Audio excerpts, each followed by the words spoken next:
है और उसमें मैंने एक ऐसा आपको ट्रिक बताया है जिससे क्या है क्वेश्चंस को बहुत अच्छे से आप जल्दी अप्रोच कर सकते हो। ओके, अब एक आपको कॉन्सेप्ट देखना है जो आपको पता होना चाहिए।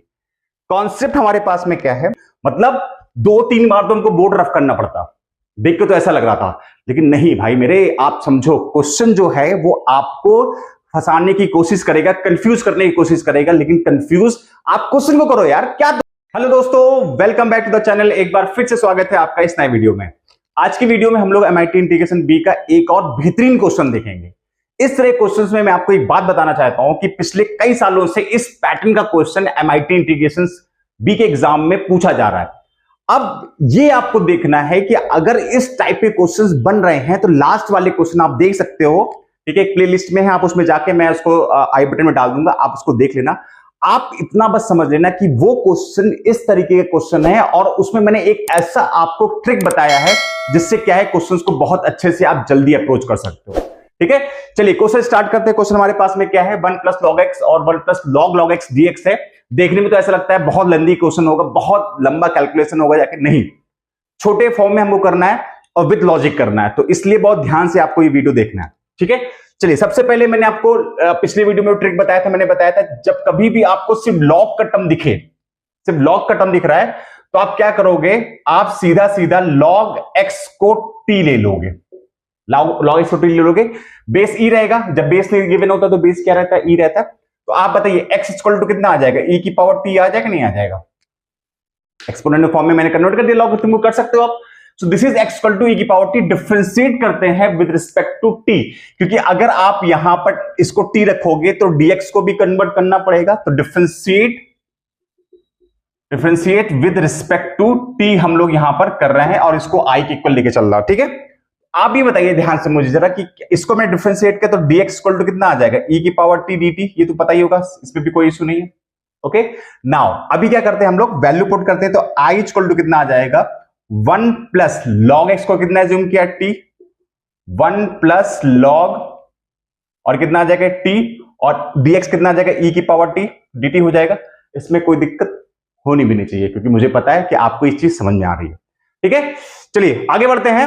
अब एक सिंपली बात हमको दिख रहा है कि हम लोग इसको मल्टीप्लाई कर लेते हैं। चलिए मल्टीप्लाई करते हैं, कितना आ जाएगा आपके पास में, 1 + t प्लस, ठीक है, उसके बाद कितना आ जाएगा आपके पास में, यहां मल्टीप्लाई करिए, log t plus t log t, और ये कितना आ जाएगा, e की पावर t, और ये dt हो गया। ठीक है, ओके, अब एक आपको कॉन्सेप्ट देखना है जो आपको पता होना चाहिए। कॉन्सेप्ट हमारे पास में क्या है, कॉन्सेप्ट हमारे पास में क्या, बहुत इंपॉर्टेंट कॉन्सेप्ट है, इसको देख लीजिए आप। कॉन्सेप्ट क्या है, अगर इंटीग्रेशन ऑफ e की पावर x और fx plus f dash x करते हैं, तो रिजल्ट जो आपका आता है that will be equal to e की power x fx plus c का रिजल्ट आता है। ठीक है, ये आपके पास में रिजल्ट आएगा, ये आपको पता होना चाहिए। ठीक है, ये आप सीख भी चुके होंगे, नहीं अगर पता है तो आप इसको देख सकते हैं, ये एग्जैक्टली बहुत सिंपल सा है। जब आप इसको मल्टीप्लाई करेंगे, आप आइलेट का टर्म लगाएंगे तो एग्जैक्टली आपके पास में यही सोल्यूशन आपके पास में आ जाएगा। ठीक है, तो इस कॉन्सेप्ट को मैं यूज करना, दिमाग में रखना। तो एक बात हमको बहुत ही ध्यान से समझना है, क्या हम लोग इस क्वेश्चन में वो अप्रोच लगा सकते हैं। तो मुझे एक बात ही समझ में आ रहा है कि अगर मैं एक बात देखता हूं, t log t देखता हूं, t log t का डिफरेंशिएशन क्या होगा, t log t का डिफरेंशिएशन कितना होगा, तो t का कितना आ जाएगा, अगर मैं t log t की डिफरेंशिएशन की बात करता हूं विद रिस्पेक्ट टू t, तो t को ड्रॉप किया, log t कितना आ जाएगा, 1/t, प्लस log t को ड्रॉप किया तो t का कितना आ जाएगा, 1। ठीक है, log t का ये कितना आ जाएगा, 1 आ जाएगा, तो 1 + log t आ जाएगा नहीं आ जाएगा। एक बात आपको क्लियर हो गई कि आप t log t को देखोगे तो 1 + log t आपके पास में एग्जैक्टली मिलेगा। तो इसका मतलब यह है कि मैं इस वाले क्वेश्चंस को 2 पार्ट्स में डिवाइड कर सकता हूं। वो 2 पार्ट्स आपके पास में क्या क्या है, पहला पार्ट है हमारे पास में क्या, पहले पार्ट हमारे पास में क्या है कि 1 + log t plus t log t। बताइए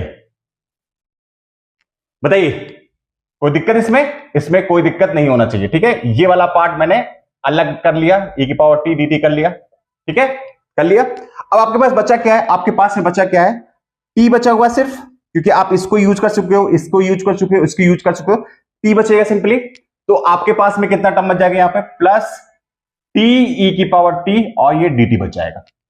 यहां तक इशू नहीं होगा, मुझे कंफर्म है, बिल्कुल 100% श्योर है कि यहां तक आपको दिक्कत नहीं होगा। ठीक है, आगे देखते हैं, जरा आगे समझते हैं। तो आप मुझे बताइए, जरा आप मुझे बताइए इस कॉन्सेप्ट के अकॉर्डिंग ये आपका क्या लिखा हुआ है, ये लिखा हुआ है एफ टी लिखा हुआ है, तो ये क्या लिखा हुआ है आपका एफ डैश टी लिखा हुआ है, लिखा हुआ नहीं लिखा हुआ है। तो इस वाले का जो सोल्यूशन होगा, इस वाले का जो सोल्यूशन होगा वो कितना, अगर मैं इसको I1 लेके चलता हूं और ये I2 लेके चलता हूं, तो आप मुझे बताइए I1 का सोल्यूशन कितना आ जाएगा, e की पावर t, ठीक है, e की power t, t log t आपके पास में सोल्यूशन आ जाएगा नहीं आ जाएगा बताइए, e के पावर t log t आ जाएगा, क्योंकि इक्वेशन के अकॉर्डिंग क्या बनेगा, e की power x f x f dash x कितना होता है, e की power x f x plus c आता है, तो इसके अकॉर्डिंग ये सोल्यूशन आपका बन जाएगा। ठीक है, अब I2 की बात करते हैं भाई, I2 की बात करते हैं। I2 कितना आपके पास में, t e की पावर t dt। अब आपके पास में तरीके हैं, आप आइलेट लगा सकते हो, आइलेट को यूज करके सॉल्व कर सकते हो। लेकिन यार देखो, हम लोग कुछ सीख रहे हैं, नया सीख रहे हैं, कुछ इंपॉर्टेंट सीख रहे हैं, जिससे क्या हो आपको कैलकुलेशन करने में इजी हो जाए, क्वेश्चन जल्दी सॉल्व होता चला जाए। तो मैं इसी पैटर्न पे ही फिक्स रहता हूं, इसी पैटर्न के अकॉर्डिंग मैं काम करता हूं। वो क्या है हमारे पास में, क्या मैं इसको ये कर सकता हूं, t प्लस 1 माइनस का 1 और e की पावर t dt कर सकता हूं, बताइए कर सकता हूं नहीं कर सकता हूं, मतलब एक ऐड कर दिया एक माइनस कर दिया। तो आप बताइए क्या इसको मैं दो पार्ट्स में मैंने ले लिया, तो t प्लस 1 और यहां पे कितना आ जाएगा, e की पावर t माइनस का e की पावर t dt, ये हो जाएगा नहीं हो जाएगा बताइए। इसको अलग कर लिया, इस वाले को अलग कर लिया, इसको अलग कर लिया। ठीक है, फिर से देखिए इसका डिफरेंशिएशन ये लिखा हुआ है, ये अगर एफ टी लिखा हुआ है तो ये एफ डैश टी लिखा हुआ है, बताइए टी का डिफरेंस कितना होगा, 1 होगा नहीं होगा। तो आप बताइए इसका सोल्यूशन कितना हो जाएगा आपके पास में, e की पावर t और ये कितना आ जाएगा आपके पास में, t आ जाएगा, e की पावर t आ जाएगा, और इसका कितना आ जाएगा माइनस e की पावर t और प्लस का c2, आपके पास ये वैल्यू आ गई। i इक्वल टू कितना है आपके पास में, i1 प्लस i2 है, तो i इक्वल टू कितना आ जाएगा पास में, i1 कहां है आपके पास में, ये e की पावर t, e की power t, t log t, उसके बाद फिर i2 प्लस, अभी i2 लिख लेते हैं, t e की पावर t माइनस का e की पावर t, और c1 प्लस c2 को मैं ले सकता हूं कितना, c ले सकता हूं। ठीक है, चलो अब एक काम करते हैं, इसको x के टर्म में लेके आते हैं। चलिए e की पावर t कितने x है, मैंने लिख दिया यहां पर, t कितना है आपके पास में, log x है, log x मैंने रख दिया यहां पर, log x रख दिया मैंने यहां पर। ठीक है, उसके बाद log t है, तो log t कितना आ जाएगा, log x आ जाएगा। ठीक है, उसके बाद फिर से प्लस t कितना आपके पास में, t कितना है, log x,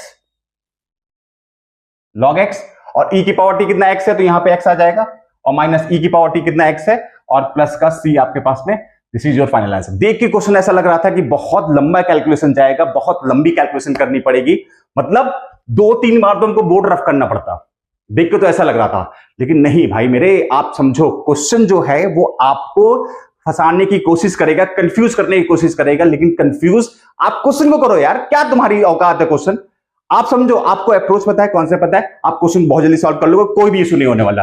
ठीक है, चलिए वीडियो अच्छी लगी वीडियो को लाइक करिएगा, चलो सब्सक्राइब करिएगा, मिलते हैं नेक्स्ट वीडियो में, टिल देन बाय बाय।